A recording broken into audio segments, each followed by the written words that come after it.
Folks, whatever that is,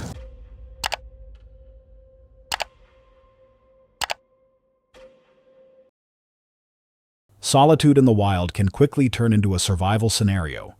From a bizarre 25-minute standoff with an aggressive fox to a tense confrontation with a stranger refusing to leave private property, safety is never guaranteed.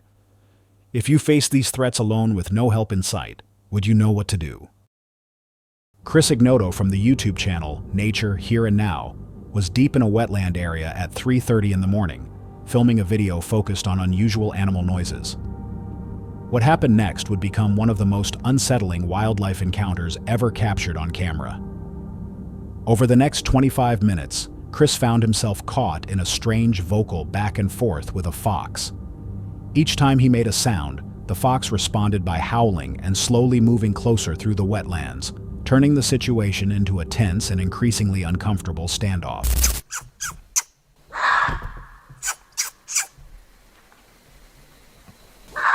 How you guys doing? Chris Ignato here, and this is a little bit awkward. I have no idea where I am. How does that feel when it's 400 years ago and you're responding to an invitation from a close relative to start a wonderful community in a very promising future, only to be lured into the middle of nowhere by the sounds of an amphibian? Probably cost a person or two to stray the wrong direction. Carpenter frogs. How about that?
Some viewers who later watched the footage suggested that the fox may have become accustomed to human presence or was protecting nearby cubs.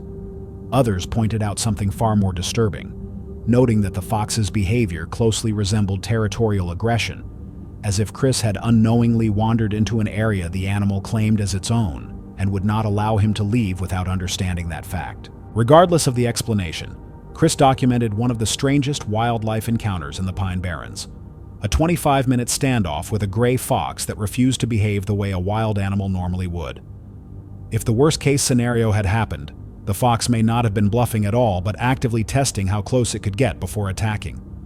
In that moment, what do you think you would have done if the animal suddenly closed the distance? Johnny B was hiking through a forest with his friend, who also acted as his cameraman. During their walk, they discovered a cliff roughly 50 feet high and decided to climb it. His friend went first, filming each step of the ascent. Everything appeared to go smoothly, with no immediate signs of danger. When it was Johnny B's turn, the situation quickly changed.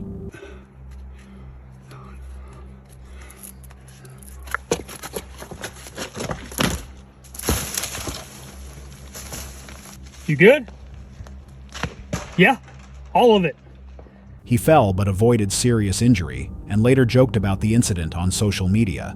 Online reactions were far less forgiving. Many viewers criticized him for attempting such a dangerous climb without proper gear or safe technique. While impulsive choices can add excitement to outdoor adventures, risky activities like climbing demand preparation. Being prepared is essential, and Johnny B was lucky he was not higher when he fell. The fall could have been fatal. What would you have done in that moment? And would you still take the risk without proper gear?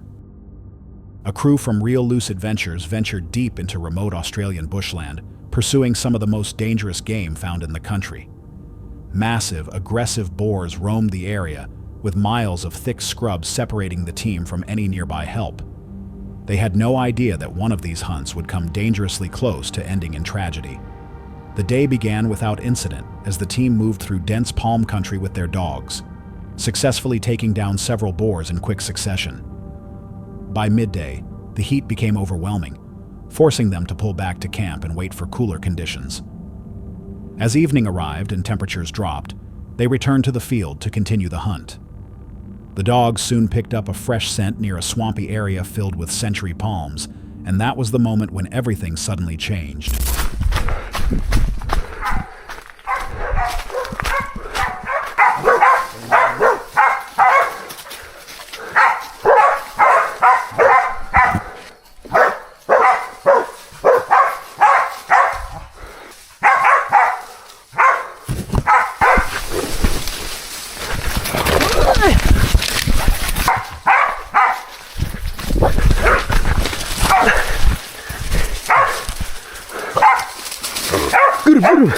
Good boys.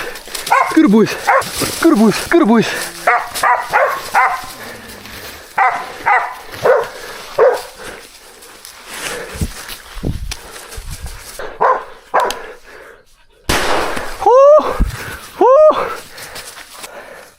Holy demon. Nearly. He hit me, his nose hit me. Boom! That was the closest I've ever been to getting ripped up. Jumped a few boars when you put up trees, but I'll just explain it. The boar was sitting straight through here. I couldn't see the dogs either side, so I didn't know where they were going to run, so I risked it. And I sort of tried to step around here, and I got out, turned back, and he come right in. I jumped, and then I think the dog saved my ass, and he was still coming for me. Whew. After coming dangerously close to serious injury, the incident shows how quickly a hunt can turn from controlled to life-threatening in the Australian bush. Situations like this are a reminder that one mistake or bad decision can have permanent consequences. If you were there, would you still take the risk, knowing how little time there is to react when things go wrong? In January 2023, Jeff's ordinary evening was disrupted by a sound so disturbing that even experienced outdoorsmen would struggle to explain what kind of animal could have made it. It was around 9:15 p.m. when he stepped outside with his dog, something he did every night. The temperature had dropped to roughly 10 to 15 degrees, and the conservation land behind his home stretched on for miles. That land formed a vast wilderness of marshy ponds, winding river systems, and dense forest. The terrain was so difficult to move through that much of it remained largely inaccessible. Standing in his backyard, Jeff heard something unusual that immediately pushed him to grab his camera. But of course it stopped as soon as I started.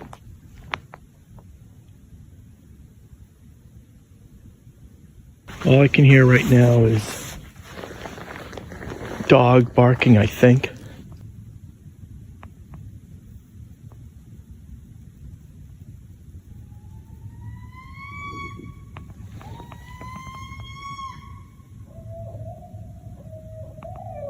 Pretty sure that's a porcupine. That's not what I heard. Heard something quite different. But that was a porcupine.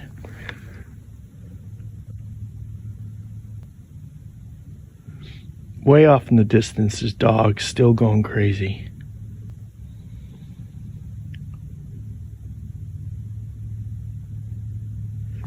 Even though it's night, is basically conservation land. There's like a marshy pond. There's some private homes. Really, in a direct straight line, it's probably forest for a good, extremely difficult to get into wetland pond. It just becomes inaccessible as it gets marshy. You just start to sink into these holes of mud, and you just give up. You can't walk any further because it's just not conducive to it.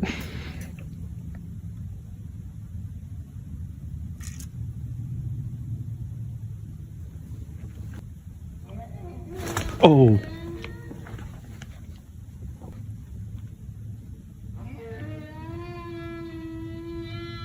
There it is again. That's what I heard when I first came out. That is terrifying. That was either like the biggest, sickest coyote, or I have no idea. Wow. I've heard coyotes many times out here, all hours, like wolf type call to like a pack of coyotes yelping with a kill. Fisher cats, foxes, I know that they sound crazy. That is totally different. That was deep. Oh my God. Tell me what that is. It's at the 4-minute mark, roughly.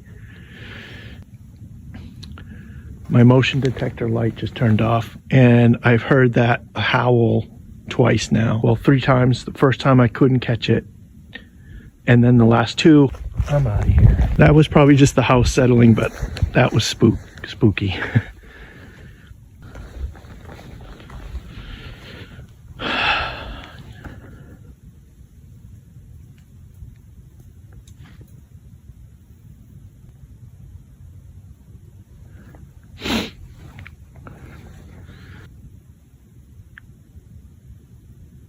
Someone's gonna have to tell me what that sound was.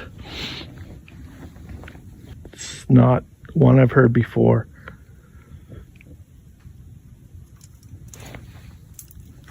Keep getting spooked by, like, I think ice falling off of trees or something, so it sounds like something. The dogs, I don't know if you could hear the dogs still kind of barking crazy nonstop, because that was loud.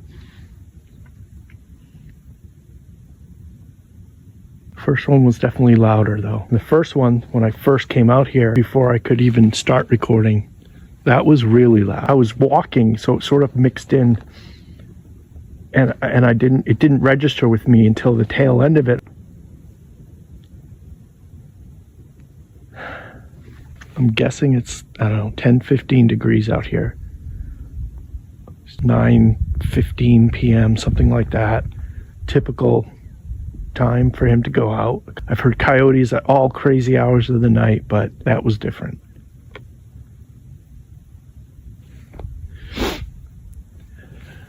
That's just a motorcycle or something. The porcupine kind of freaked me out for a second.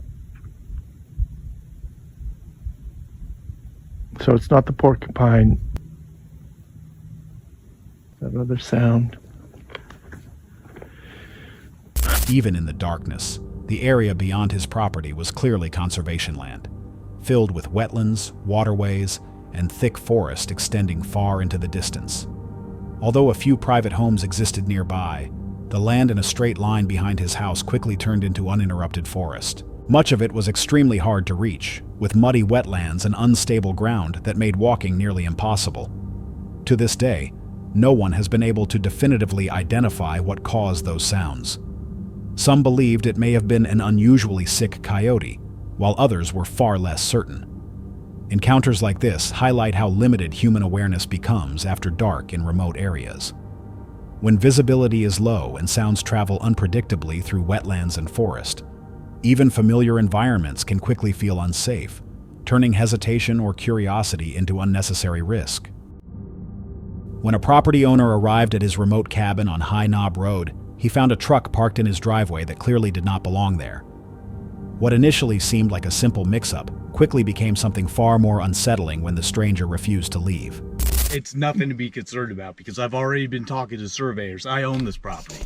I can show you rightfully right now. You could call the police. Okay, I'm going to. Because you're on my land, I paid to have this driveway put in. You're wrong. I had the survey when I bought it. You half spoke there. Are you recording? Yes. You want to put that away, we can talk. I don't trust anybody because right now there's no one else here but me and you.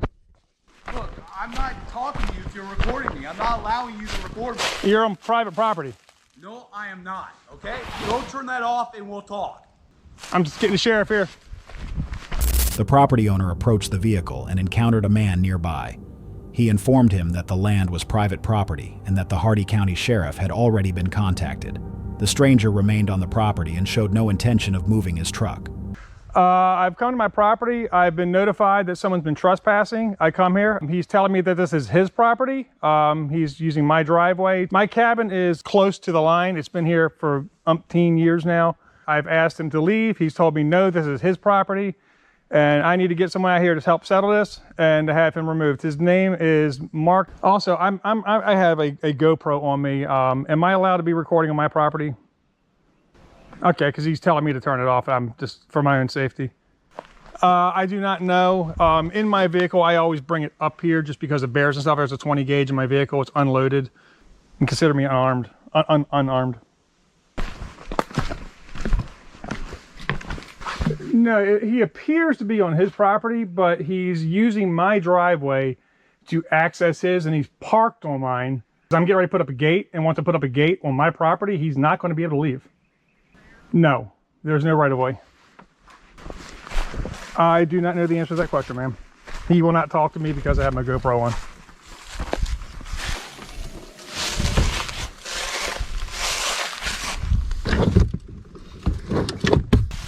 That sounds good. Thank you very much, ma'am.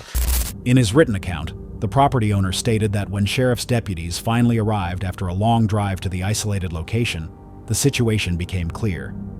After roughly 20 minutes of discussion, the stranger admitted the property was not his, and that his truck was not legally parked there.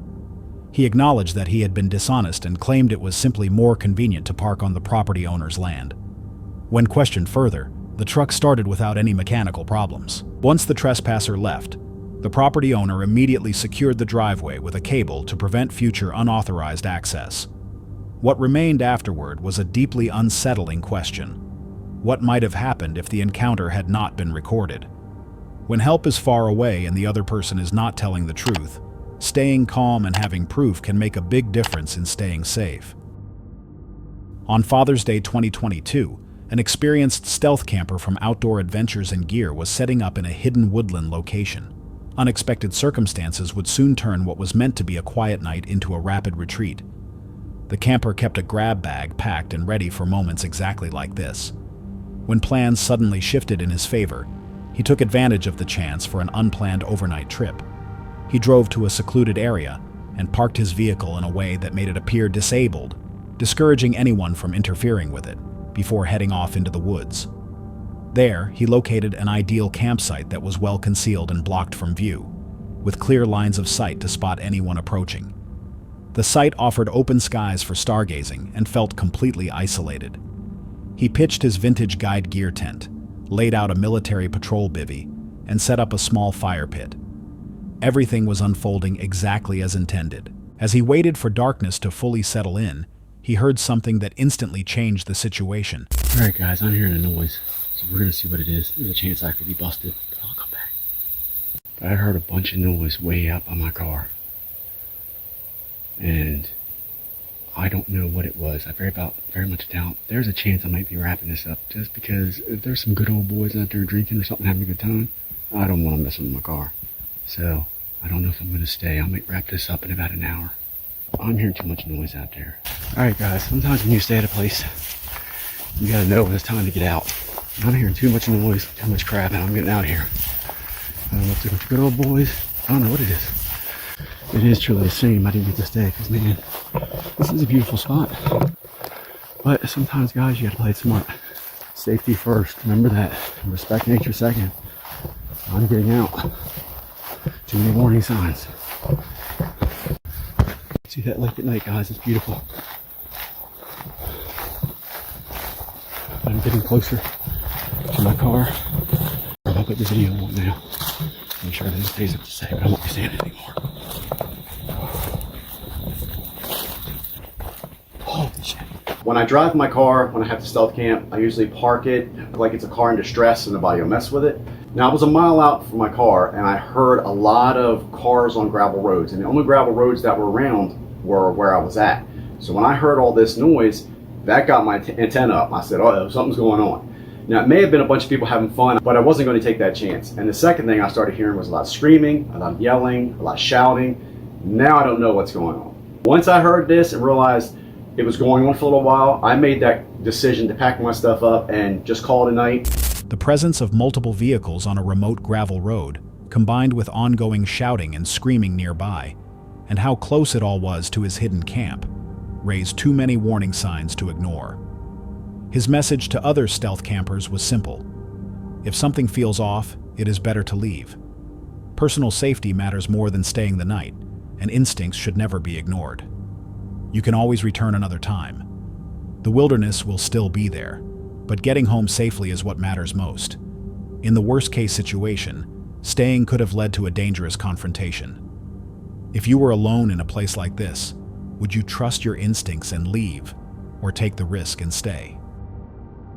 In December 2022, Johnny Paranormal traveled deep into Japan's notorious Aokigahara forest, where he came across something that would remain with him long after he left. This forest, when you're walking around on the roads and stuff like that and the sun's shining, it feels okay. But as soon as you look into this forest, it's just dark. And I'm not saying that, you know, for any other reason, but that's reality of this place. I wouldn't say like, you know, ghostly feel to it or anything, but it has like a bad vibe. It's close. Here we go. That's a body.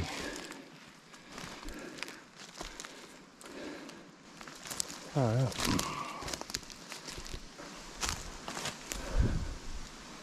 Very old body. Been here a long time.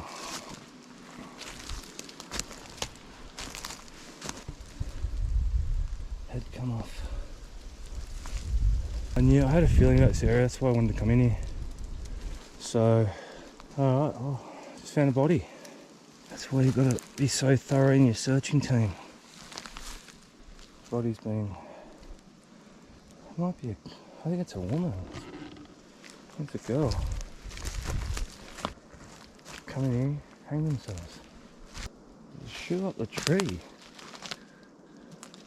There's the moose. Must have been I don't know, this is weird. And I stupidly didn't buy any ribbons, so... There you go. I don't know, from those shoes, it's a woman. A woman's hanged herself. Oh, that's why I'm here. At first, Johnny believed he was looking at an abandoned pile of clothing. Moments later, he realized that beneath it was a human body that had fully decomposed into skeletal remains. The pale, fragile skull was discovered a short distance away from the rest of the remains. It likely became separated and rolled from the body due to the weakened condition of the bones. This discovery stood as a grim reminder of how Aokigahara earned its dark reputation and why even seasoned explorers enter the Sea of Trees with caution, respect, and unease. Because of its long history and the number of tragedies linked to it, Aokigahara is not a place that responds well to curiosity alone. The forest carries a weight shaped by silence, isolation, and loss. And moving through it without caution or awareness can quietly turn an exploration into something overwhelming, both mentally and emotionally. Cumberland Outdoorsman is a veteran hunter who has spent his entire life in the wilderness of Tennessee. He is familiar with every animal call and every natural sound these woods are known to produce. But on the final Saturday of hunting season, he experienced something that made him question everything he believed he understood about these forests. It was a calm afternoon when he settled in for squirrel hunting. The woods were quiet and undisturbed, exactly what he expected after decades of time spent in these remote areas. Then, without any warning, an unusual howling sound broke the silence. Well, folks, I just spotted it. Sounds like it moved. There, you hear it. Don't know what in the world that is. It sounds weird. I thought it was a coyote, but I'm not real sure. You can hear it.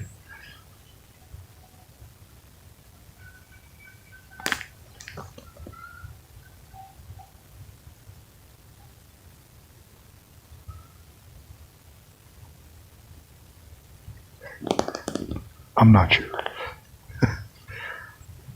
I'm about ready to get out of here anyway. That sounds weird.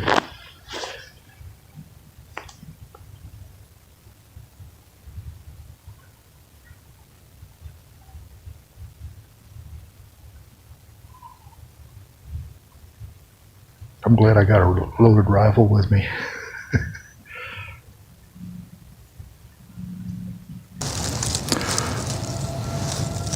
Well, folks, whatever that is, it was howling a while ago. It started up again. I don't know what it is. Sounds like there's some coyotes, but there's something else. Well, folks, there it is. If anybody has an idea of what that might be, please leave a comment below. I don't know what it is. I'm not going to make any claims whatsoever. Last Saturday evening, repeatedly, I wish I had turned on my HD camera the first go around when it was really sounding off directly ahead of me. He chose to leave the area, not because he felt afraid, but because he could not identify what he was dealing with. The odds of actually seeing whatever made the sound were low, but remaining there felt increasingly unwise. Humberland packed up his gear and began the mile-long walk back to his truck. He had hunted these woods for years and knew every trail and hollow. Yet he had never heard anything like this before. The audio he recorded that evening raised more questions than answers. The howls were clearly defined and did not match any common animal he had encountered throughout a lifetime outdoors. Some viewers who later listened to the recording suggested different explanations, but none were able to clearly identify what Cumberland encountered that evening in the Tennessee wilderness. Sounds that don't match anything familiar can be more dangerous than what you can see, especially in remote woods. If you heard something like this and couldn't identify it, would you trust your experience or choose to walk away? A man named Eric took his son deer hunting on a section of private land where they had confirmed permission to be. From the very start, something did not feel right, as there was already an armed stranger on the property. Hey man, who are you? Who the hell are y'all? Eric, and this is my son. We're about to go down here and hunt. Do you have permission to hunt here? Yep. From who? Landowner. Who's the landowner? It's up by the road, I think. Get the landowner. He's told me, last time I talked to him, he said he's not going to give him any permission to anyone other than me and my son. I guess I told you wrong. Okay, then I'll call him. Hey, why are you filming me? He can film whoever he wants. Hey, stay back, man, because we don't know you. You don't know us. Keep them.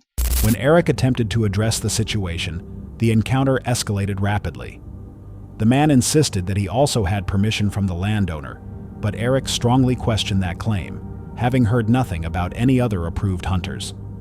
He immediately contacted the landowner to verify, and the answer was clear. The stranger was not authorized to be there. While Eric remained on the phone, the man's attitude shifted noticeably. Hey, have you given permission to this somebody come out here and hunt besides me and my son? Just a guy in a camo jacket, blue jeans, boots, got a gun. He's not even wearing orange. You do not have permission to hunt here.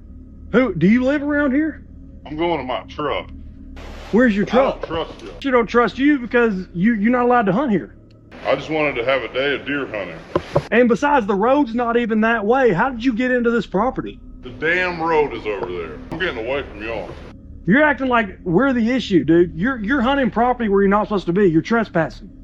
Y'all are shit. Eric confronted him directly, stating that he was trespassing and illegally hunting on private land. Rather than admitting fault, the man behaved as if Eric and his son were the source of the problem. He refused to explain how he entered the property and eventually attempted to leave. The tension continued to build, and for a moment it felt like the situation might spiral out of control. Fortunately, it did not. The man left without further incident. Even so, the encounter with an armed trespasser could have ended very differently, showing how quickly fear or confusion can turn dangerous in the woods, and raising the question of how often similar situations happen without being recorded. On January 28, 2023, a video was uploaded to the YouTube channel Stuck in the Rut, and it quickly went viral.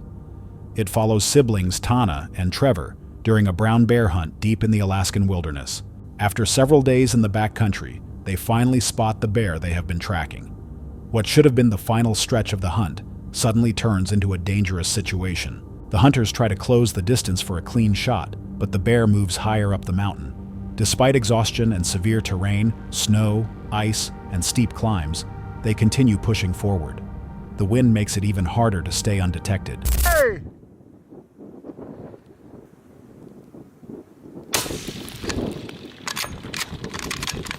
Did you hit it? Oh, he's getting up.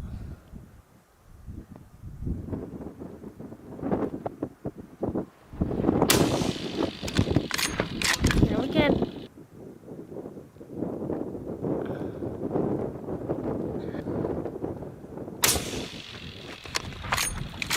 Jeez, go down. I think so. I think you got him.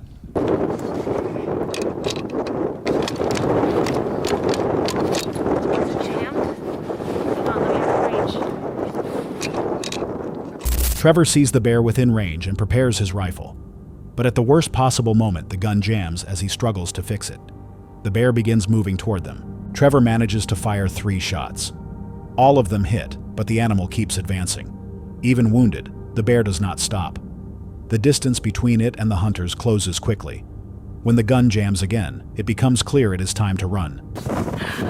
We just had this bear up there. It was bedded